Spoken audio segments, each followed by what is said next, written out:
ছাত্রছাত্রীরা, আশা করি তোমরা সকলে খুব ভালো আছো। তোমাদের সকলকে স্বাগত আমাদের এই ইউটিউব চ্যানেলে। আজ আমরা আলোচনা করব ক্লাস 10-এর ইতিহাস বিষয়ের মডেল অ্যাক্টিভিটি টাস্ক দ্বিতীয় পর্ব নিয়ে। পশ্চিমবঙ্গ শিক্ষা দপ্তর থেকে দ্বিতীয় পর্বের যে মডেল অ্যাক্টিভিটি টাস্ক দেওয়া হয়েছে তার মধ্যে 10-এর ইতিহাস বিষয়ে মোট প্রশ্ন দেওয়া হয়েছে 4টি। তার মধ্যে প্রথম 3টি প্রশ্ন দেওয়া হয়েছে 4 নম্বর মানের। যেখানে আমরা দেখেছি যে প্রথম পর্বের যে মডেল অ্যাক্টিভিটি টাস্ক দেওয়া হয়েছিল সেখানে প্রথম 3টি প্রশ্ন ছিল 2 নম্বর মানের, আর 2 নম্বর মানের প্রশ্নের উত্তরের বাক্যসীমা হলো আমরা জানি 3 থেকে 4টি বাক্য। সেখানে 4 নম্বর প্রশ্নের উত্তরের বাক্যসীমা কিন্তু 7 থেকে 8টি বাক্য। তাই আমাদের আজকে দেখে নিতে হবে যে এই উত্তরগুলোর মডেল কেমন হয় বা মডেল উত্তরের ধরন আমরা আজকে দেখব। এই রকম বাক্যসীমার মধ্যেই কিভাবে লিখলে ওই 7-8টি বাক্যের মধ্যেই সুন্দর এবং যথাযথ উত্তর হবে। আমরা দেখছি প্রথম প্রশ্ন রয়েছে, নারী ইতিহাস চর্চার প্রাসঙ্গিকতা সম্পর্কে আলোচনা করো। এখানে আমাদের আগে প্রশ্নটা বুঝে নিতে হবে। বলা আছে নারী ইতিহাস চর্চার প্রাসঙ্গিকতা, অর্থাৎ বর্তমান যুগে বা বর্তমানকালে নারী ইতিহাস চর্চা কতটা প্রাসঙ্গিক বা কতটা প্রয়োজনীয়। অর্থাৎ আমরা যদি নারী ইতিহাস চর্চার গুরুত্ব বা তাৎপর্য আলোচনা করি তাহলে আমরাও এই উত্তরটাকেই পেতে পারব। তবে আমরা এই উত্তরটার টিকা বিষয়ক একটি সম্পূর্ণ উত্তর আগে দেখে নেব, তারপর এখান থেকে আমরা বেছে নেব যে এই প্রশ্নের জন্য কতটুকু অংশ আমাদের প্রয়োজন। আমরা আলোচনায় আসব প্রথম প্রশ্নে, নারী ইতিহাস বিষয়ে একটি সংক্ষিপ্ত টিকা। আমাদের এখানে কী কী উল্লেখ করতে হয়েছে? প্রথমে আমাদের জানতে হবে নারী ইতিহাস কী। প্রাচীনকাল থেকেই সমাজ, রাজনীতি, শিক্ষা, আন্দোলন প্রভৃতি সকল ক্ষেত্রে নারীদের গুরুত্বপূর্ণ অবদান থাকা সত্ত্বেও ইতিহাসের বিভিন্ন পর্যায়ে তা ছিল উপেক্ষিত।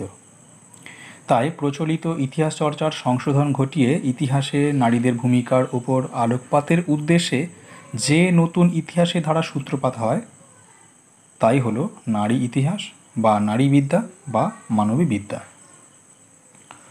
সূচনা কবে হয়? এর সূত্রপাত হয়েছিল 1970-এর দশকে মার্কিন যুক্তরাষ্ট্র এবং তারপরে ফ্রান্সে। যদি এর সঙ্গে প্রাসঙ্গিকভাবে আমরা জেনে রাখতে পারবো 1975 খ্রিস্টাব্দকে আন্তর্জাতিক নারী বর্ষ এবং 1975 থেকে 85 এই দশককে নারী দশক হিসেবে পালন করা হয়েছে জাতিপুঞ্জের উদ্যোগে। এই নারী ইতিহাস চর্চাকারী গবেষকদের মধ্যে অন্যতম হলেন জেরাল্ডিন ফোর্বস, যার রচিত বিখ্যাত গ্রন্থ উইমেন ইন কলোনিয়াল ইন্ডিয়া এবং উইমেন ইন মডার্ন ইন্ডিয়া, এবং ভারতীয় গবেষক নীরা দেশাই, তার রচিত বিখ্যাত গ্রন্থ উইমেন ইন মডার্ন ইন্ডিয়া এবং উইমেন ইন ইন্ডিয়ান সোসাইটি। তবে একটু বিষয় খেয়াল রাখতে হবে যে জেরাল্ডিন ফোর্বস এবং নীরা দেশাই উভয়েরই রচিত গ্রন্থের নাম উইমেন ইন মডার্ন ইন্ডিয়া, তবে দুটো কিন্তু গ্রন্থ একেবারেই আলাদা। তাই এই গ্রন্থের নাম দিয়ে যদি কখনো শর্ট প্রশ্ন আসে তাহলে আমাদের দুটো গ্রন্থের নামই মানে যে কোনো একজন লেখকের নাম উল্লেখ করলেই চলবে।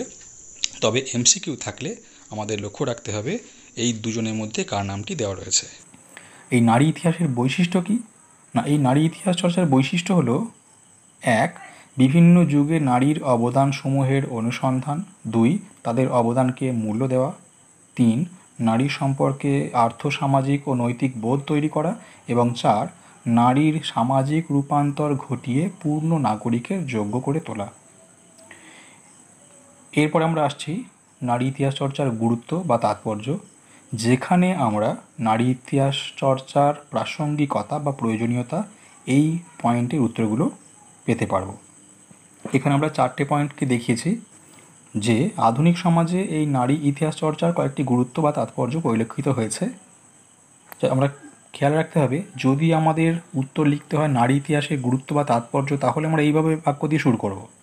বা নারী ইতিহাস বিষয়ে যদি টিকা লিখতে বলা হয় তাহলে এই ওপরের পয়েন্টগুলো যেগুলো বলা হলো সবটা বলে দিয়ে গুরুত্ব 2টো পয়েন্ট বা 4টে পয়েন্টকেই শুধু একটা করে বাক্যের মতো, যেমন বৈশিষ্ট্যগুলো যেভাবে আমরা দিলাম হেডিং ছাড়াই, সেই রকম গুরুত্ব 4টে পয়েন্ট 1-2 করে 4টে পয়েন্ট লিখে দিতে পারবো।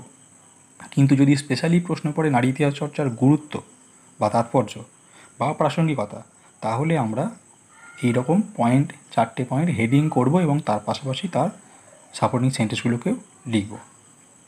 তার গুরুত্ব বা তাৎপর্যগুলো কী কী বা প্রাসঙ্গিকতা কী?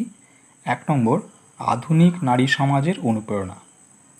যে বিভিন্ন যুগে ও বিভিন্ন দেশের নারীদের সমাজ, রাজনীতি, শিক্ষা, সংস্কৃতিতে অবদানসমূহ আধুনিক নারী সমাজের অনুপ্রেরণার উৎসরূপে কাজ করেছে। যেমন ধরুন, যদি আমরা দেখি যে একেবারে প্রাচীন বা মধ্যযুগে ভারতে বা অন্যান্য দেশেও আমাদের যেমন দেখি ভারতবর্ষে মধ্যযুগে রাজিয়া, পরবর্তীকালে আমরা যদি দেখি ভারতীয় কিছু নারীসমূহ যারা রাজনৈতিক এবং সামাজিক ক্ষেত্রে গুরুত্বপূর্ণ অবদান রেখেছেন, সেই সকল নারীদের অবদানগুলোকে আলোচনা করলে বা তাদের দ্বারা অনুপ্রাণিত হয়ে বর্তমানকালেও বা পরবর্তীকালে নারীরাও তাদের বিভিন্ন কর্মকাণ্ডে উৎসাহিত হয়েছেন বা হবেন এই নারী ইতিহাস চর্চা করতে থাকলে। এরপর 2 নম্বর পয়েন্টে আমরা দেখছি নারী নিপীড়নের অবসান।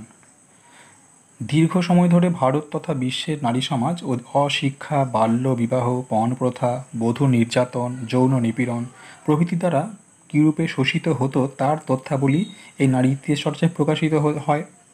ফলস্বরূপ সেগুলির অবসানের পথ ক্রমশ প্রশস্ত হয়েছে এই নারী ইতিহাস চর্চার মাধ্যমে। 3 নম্বর পয়েন্ট আমরা দেখছি নারী অধিকার ও সমতা প্রতিষ্ঠা।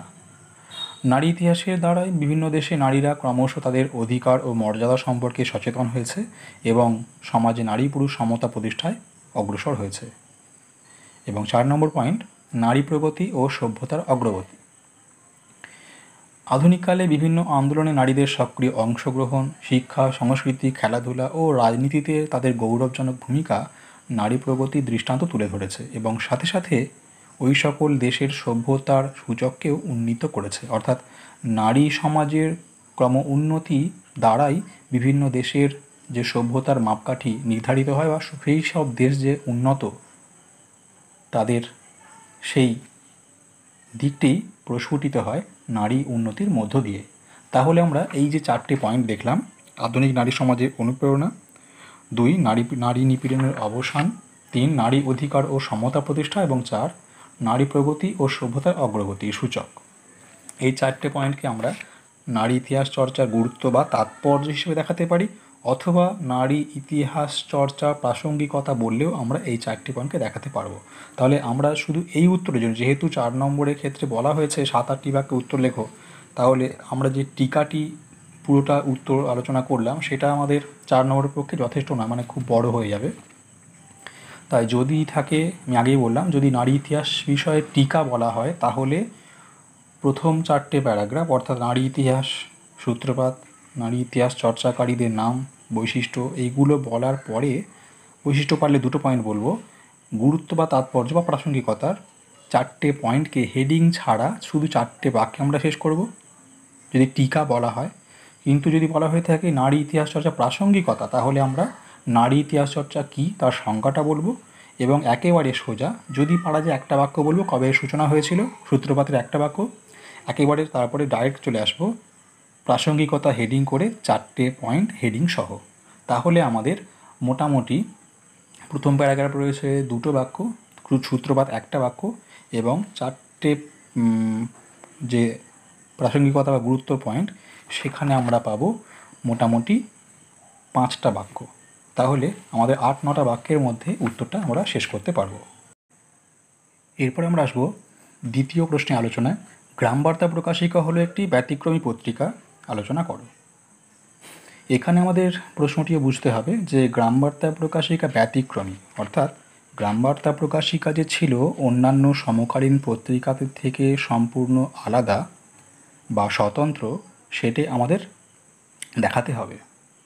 তাহলে আমরা যদি গ্রামবার্তা প্রকাশিকার বৈশিষ্ট্যগুলি আলোচনা করি তাহলেই আমরা এই পত্রিকার স্বতন্ত্রতা বা নিজস্বতা বা ব্যতিক্রমী দিকগুলো দেখতে পাবো।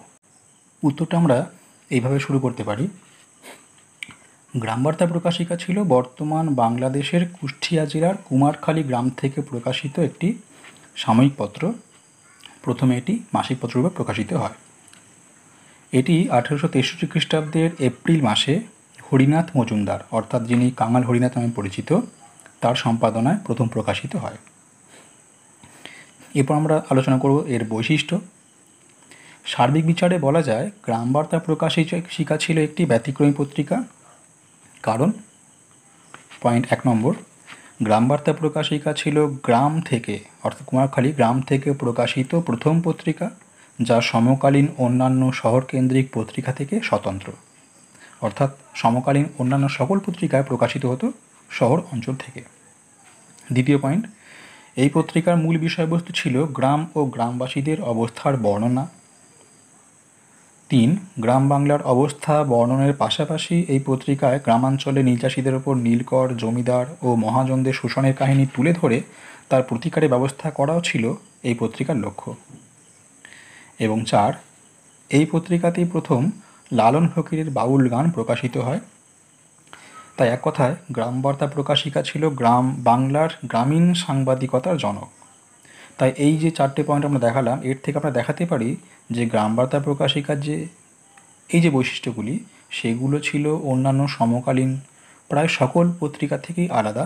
সেই হিসাবে গ্রাম বার্তা প্রকাশিকা পত্রিকা ছিল একটি ব্যতিক্রমী পত্রিকা।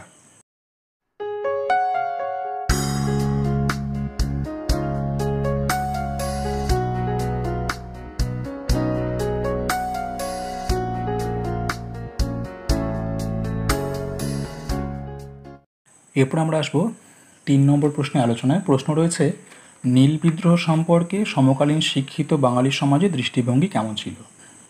তৃতীয় অধ্যায়ের এটি একটি গুরুত্বপূর্ণ প্রশ্ন। এই প্রশ্নটিকে আমরা আরও নানারকমভাবে পাই, যেমন নীল বিদ্রোহে শিক্ষিত বাঙালি বুদ্ধিজীবী শ্রেণীর প্রতিক্রিয়া কীরূপ ছিল, বা নীল বিদ্রোহে শিক্ষিত মধ্যবিত্ত বাঙালি শ্রেণীর ভূমিকা কীরূপ ছিল।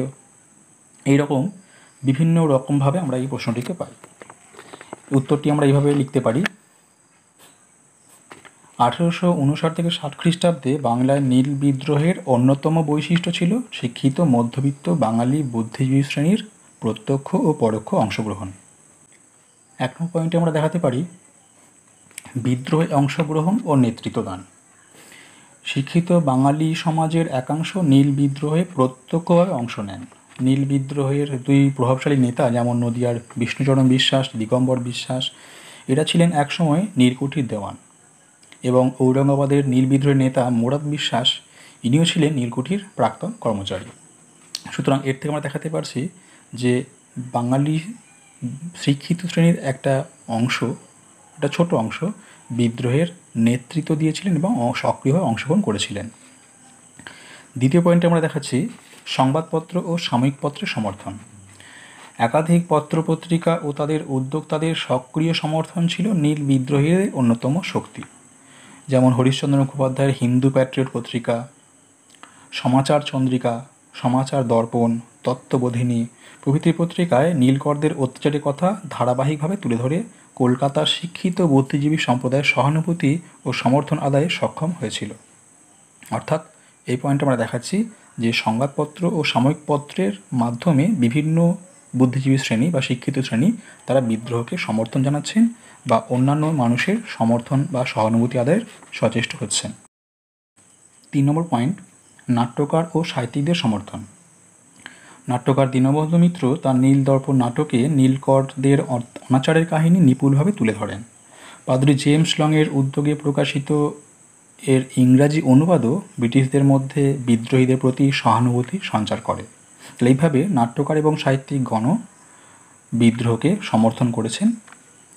4 নম্বর পয়েন্ট, আইনজীবীদের অংশগ্রহণ। সোমনাথ চক্রবর্তী, প্রসন্ন কুমার ঠাকুর প্রমুখ আইনজীবী সরাসরি নীল বিদ্রোহের পক্ষে সওয়াল করেছিলেন। এছাড়াও আরও বেশ কিছু বাঙালি আইনজীবীও পরোক্ষভাবে নীল বিদ্রোহীদের নানাভাবে সহায়তা করেছিলেন। এছাড়া শিশির কুমার ঘোষ, মদনমোহন ঘোষ, কিশোরীচাঁদ মিত্র প্রমুখের লেখা ও প্রত্যক্ষ যোগাযোগ আন্দোলনকে বৃহত্তর রূপ দিয়েছিল। তাহলে এইভাবে আমরা দেখছি শিক্ষিত মধ্যবিত্ত বাঙালি সম্প্রদায় বিভিন্নভাবে নীল বিদ্রোহকে সমর্থন, সহানুভূতি যোগান দিচ্ছেন এবং নীল বিদ্রোহ যার ফলে অনেকটাই সাফল্যের দিকে অগ্রসর হতে পেরেছিল। তবে এর পাশাপাশি আমাদের এটা মনে রাখতে হবে যে শিক্ষিত মধ্যবিত্ত বাঙালি সম্প্রদায়ের একটা অংশ নীল বিদ্রোহকে সমর্থন, সহানুভূতি যোগালেও এর বৃহত্তর অংশ কিন্তু বিদ্রোহীদের বিপক্ষে ছিল এবং বিদ্রোহীদেরকে তারা ডাকাত বলে সম্বোধন করতেন। এরপরে আমরা আসবো 4 নম্বর ও শেষ প্রশ্নে আলোচনায়। এখানে দ্বিতীয় অধ্যায়ে 3টি প্রতিষ্ঠানের নাম দিয়ে একটি সহজ ছক পূরণ করতে বলা হয়েছে। সেই প্রতিষ্ঠানগুলির প্রধান ব্যক্তিত্ব বা প্রতিষ্ঠাতার নাম উল্লেখ করতে হবে এবং সেই ব্যক্তিদের অন্যান্য বিশেষ উদ্যোগ যেগুলো সেগুলোকে লিখে এই ছকটি পূরণ করতে হবে। আমরা দেখতে পাচ্ছি প্রথম প্রতিষ্ঠানের নাম রয়েছে স্কুল বুক সোসাইটি, যেটি প্রতিষ্ঠিত হয়েছিল 1877 খ্রিস্টাব্দে। প্রধান ব্যক্তিত্ব অর্থাৎ প্রতিষ্ঠাতা ছিলেন ডেভিড হেয়ার।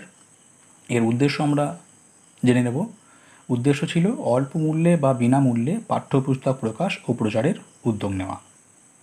তবে ডেভিড হেয়ারের অন্যান্য উদ্যোগগুলো কী ছিল? ডেভিড হেয়ারের অন্যান্য উদ্যোগ ছিল 1818 খ্রিস্টাব্দে তিনি তৈরি করেছিলেন school society, 1817 school book society এবং 1818 স্কুল সোসাইটি, যার উদ্দেশ্য ছিল কলকাতায় তথা বাংলায় প্রতিষ্ঠিত বিভিন্ন বিদ্যালয়গুলির মধ্যে সমন্বয় সাধন করা। তার দ্বিতীয় উদ্যোগ ছিল 1818 খ্রিস্টাব্দে কলকাতায় পটলডাঙ্গা একাডেমি প্রতিষ্ঠা করা, যার বর্তমান নাম হেয়ার স্কুল। এছাড়া তৃতীয়ত বা সর্বোপরি তার সক্রিয় উদ্যোগে 1817 খ্রিস্টাব্দে কলকাতায় হিন্দু কলেজ প্রতিষ্ঠিত হয়েছিল, যেটি বর্তমানে প্রেসিডেন্সি বিশ্ববিদ্যালয় নামে পরিচিত। এরপর আমরা দ্বিতীয় প্রতিষ্ঠানের নাম দেখছি ব্রাহ্ম সমাজ, যেটি 1828 খ্রিস্টাব্দে রামমোহন রায় তৈরি করেছিলেন ব্রাহ্ম সভা নামে। পরবর্তীকালে 1830 সালে এর নাম হয়েছিল ব্রাহ্ম সমাজ। এর উদ্দেশ্য ছিল মূর্তি পূজার অবসান ও নিরাকার পরম ব্রহ্মের উপাসনা। রামমোহন রায়ের এছাড়া অন্যান্য উদ্যোগ কী ছিল? 1815 খ্রিস্টাব্দে তিনি কলকাতায় প্রতিষ্ঠা করেছিলেন অ্যাংলো হিন্দু স্কুল। 2. 1826 সালে তিনি প্রতিষ্ঠা করেছিলেন বেদান্ত কলেজ। 3. 1829 খ্রিস্টাব্দে তার উদ্যোগে লর্ড বেন্টিং কর্তৃক পাশ হয়েছিল সতীদাহ নিবারণ আইন। এরপর তৃতীয় প্রতিষ্ঠানে দেখছি আমরা একাডেমিক অ্যাসোসিয়েশন, যেটি প্রতিষ্ঠা করেছিলেন ডিরোজিও 1827 খ্রিস্টাব্দে। এর উদ্দেশ্য কী ছিল? না ছাত্রদের মনে স্বাধীন চিন্তা ও যুক্তিবাদের বিকাশ ঘটানো। যদিও উদ্দেশ্য এখানে চাওয়া হয়নি, আমরা জানার জন্য এটাকে উল্লেখ করে রাখলাম। আর ডিরোজিওর অন্যান্য উদ্যোগ কী ছিল? তার 1 নম্বরে পাচ্ছি, তার প্রধানতম উদ্যোগ ছিল হিন্দু কলেজে তার অনুগামী ছাত্রমণ্ডলীকে নিয়ে নব্যবঙ্গ গোষ্ঠী গঠন এবং হিন্দু ধর্মের সংস্কারকামী নব্যবঙ্গ আন্দোলন গড়ে তোলা, অর্থাৎ ইয়ং বেঙ্গল আন্দোলন গড়ে তোলা। এছাড়া দ্বিতীয়ত তিনি Parthenon, Enquirer, Gyananneshan, Bengal Spectator, Hindu Pioneer প্রভৃতি পত্রপত্রিকার প্রকাশের মাধ্যমে সংস্কারপন্থী মনোভাব প্রসার ঘটাতে চেয়েছিলেন।